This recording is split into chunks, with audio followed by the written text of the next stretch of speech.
messieurs, bonjour et bienvenue à ces bulletins d'information sur Géopolis Télévision.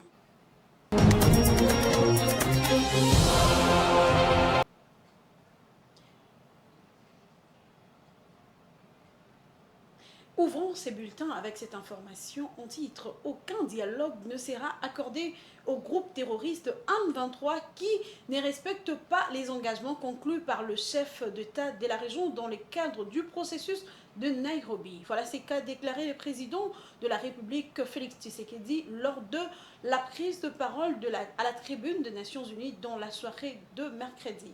D'après lui, le gouvernement congolais salue les sanctions que vient d'infliger bien sûr le gouvernement d'Amérique au Rwanda pour son soutien à ces groupes terroristes. Suivez.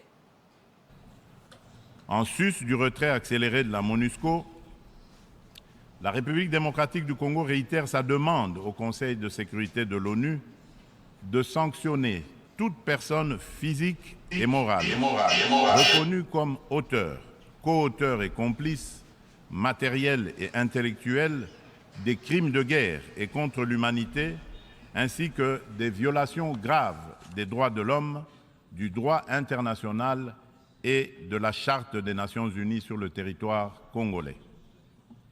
Il est injuste et inadmissible que des personnes citées comme responsables des crimes graves susmentionnés dans les différents rapports des experts de l'ONU elle-même sur la situation sécuritaire en République démocratique du Congo restent impunis dans le silence total de notre organisation et de ses membres qui placent pourtant la lutte contre l'impunité parmi leurs priorités en matière de gouvernance interne et externe.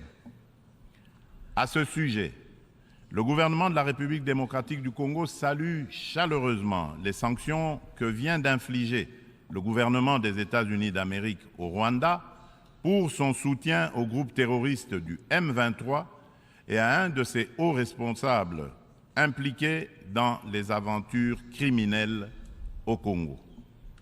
Pour rappel, ce groupe terroriste supplétif du Rwanda ne respecte aucun des engagements conclus par les chefs d'État de la région dans les cadres des processus de Luanda et de Nairobi.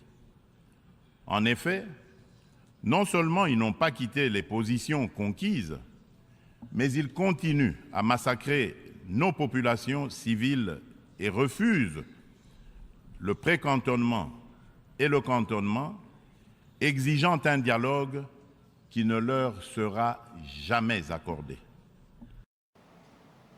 Autre chose, à présent, ouverture ce mercredi 20 septembre de travaux de la 9e édition du Forum Makutano exporté à Abidjan. Le Premier ministre Sama Lukonde présente la RDC comme un pays aux multiples opportunités d'investissement et d'échanges commerciaux dans tous les secteurs socio-économiques. Il a également déroulé les réformes que le pays a initiées pour l'amélioration du climat des affaires. Je vous propose de suivre le Premier ministre. Les potentialités de la République démocratique du Congo, sa position géostratégique au cœur de l'Afrique et son appartenance à plusieurs zones économiques lui confèrent une place de choix comme pays solution et lui permettent d'ouvrir sa coopération à l'Afrique et au monde pour jouer pleinement ce rôle de pays solution. Mon pays, la République démocratique du Congo, a pris un train de mesures en vue d'assainir le climat des affaires. Il s'agit notamment des réformes substantielles visant la promotion du climat des affaires, d'abord au travers le renforcement de la transparence et de la bonne gouvernance, ensuite par la promulgation des lois incitatives au secteur du commerce extérieur et de la stratégie de promotion des exportations et de diversification des marchés, afin de faciliter les échanges et dynamiser les principales filières d'exportation. La tâche est désormais de relever le formidable défi de la reconstruction de notre économie et la réparation des dommages considérables causés par plusieurs années de guerre. Toujours dans cette dynamique, nous avons lancé un plan d'urgence du climat des affaires qui comprend des réformes majeures, identifiées avec le concours des opérateurs économiques pour répondre à leurs préoccupations et régler les problèmes opérationnels qui constituent une pesanteur sur le développement socio-économique du pays. Ceci montre toute l'importance que le chef de l'État, Félix Antoine Tshisekedi Tshilombo, accorde à la promotion du secteur privé et à l'attraction des investissements nationaux et étrangers en République démocratique du Congo. Parlons santé à présent. C'est depuis le 22 août que le médecin et infirmier membre des syndicats de professionnels et administratifs de santé œuvrant dans les hôpitaux publics observent une grève générale. Les syndicats de médecins au Congo, SIMECO en sigle, a lancé un vibrant appel au gouvernement d'arrêter cette crise sociale dans les secteurs de la santé caractérisée par la grève des professionnels et administratifs de ces secteurs.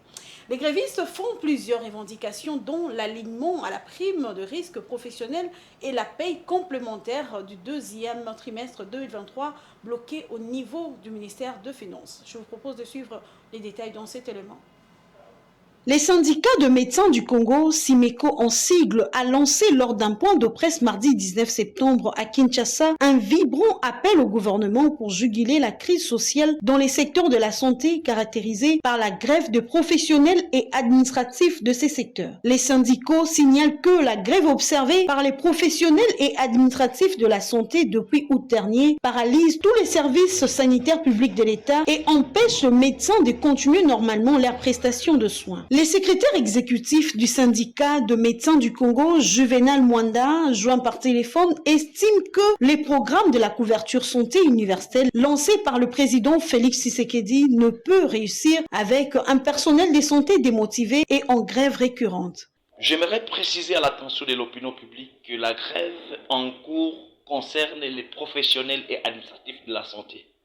C'est une grève qui a commencé depuis le 22 août 2023 et qui se poursuit jusqu'à ce jour, faute de négociations sérieuses entre les professionnels de santé et les administratifs de la santé, qui, nous devons le souligner, ont les mêmes préoccupations que les médecins en ce qui concerne la paie complémentaire du deuxième trimestre et l'alignement à la prime des risques professionnels.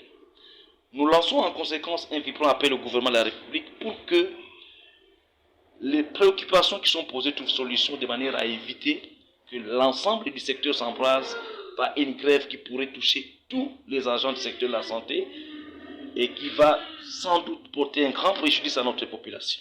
Pouvons-nous raisonnablement espérer la réussite de la couverture santé universelle lancée par son Excellence Monsieur le Président de la République, chef de l'État, avec un personnel de santé démotivé et en grève récurrente, tout en restant sensible à la souffrance de notre population et attaché au dialogue social apaisé?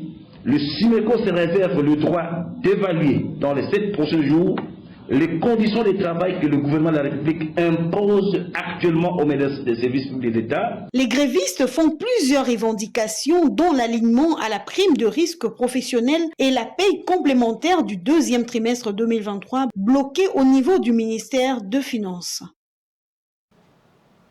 Quittons la République démocratique du Congo à présent. Dans son discours à l'Assemblée générale des Nations unies le 20 septembre 2023, le président sud-africain Cyril Ramaphosa s'est exprimé sur les objectifs des développements durables. Dans son discours, il a appelé au respect de l'engagement de 100 milliards de dollars en faveur de l'action climatique.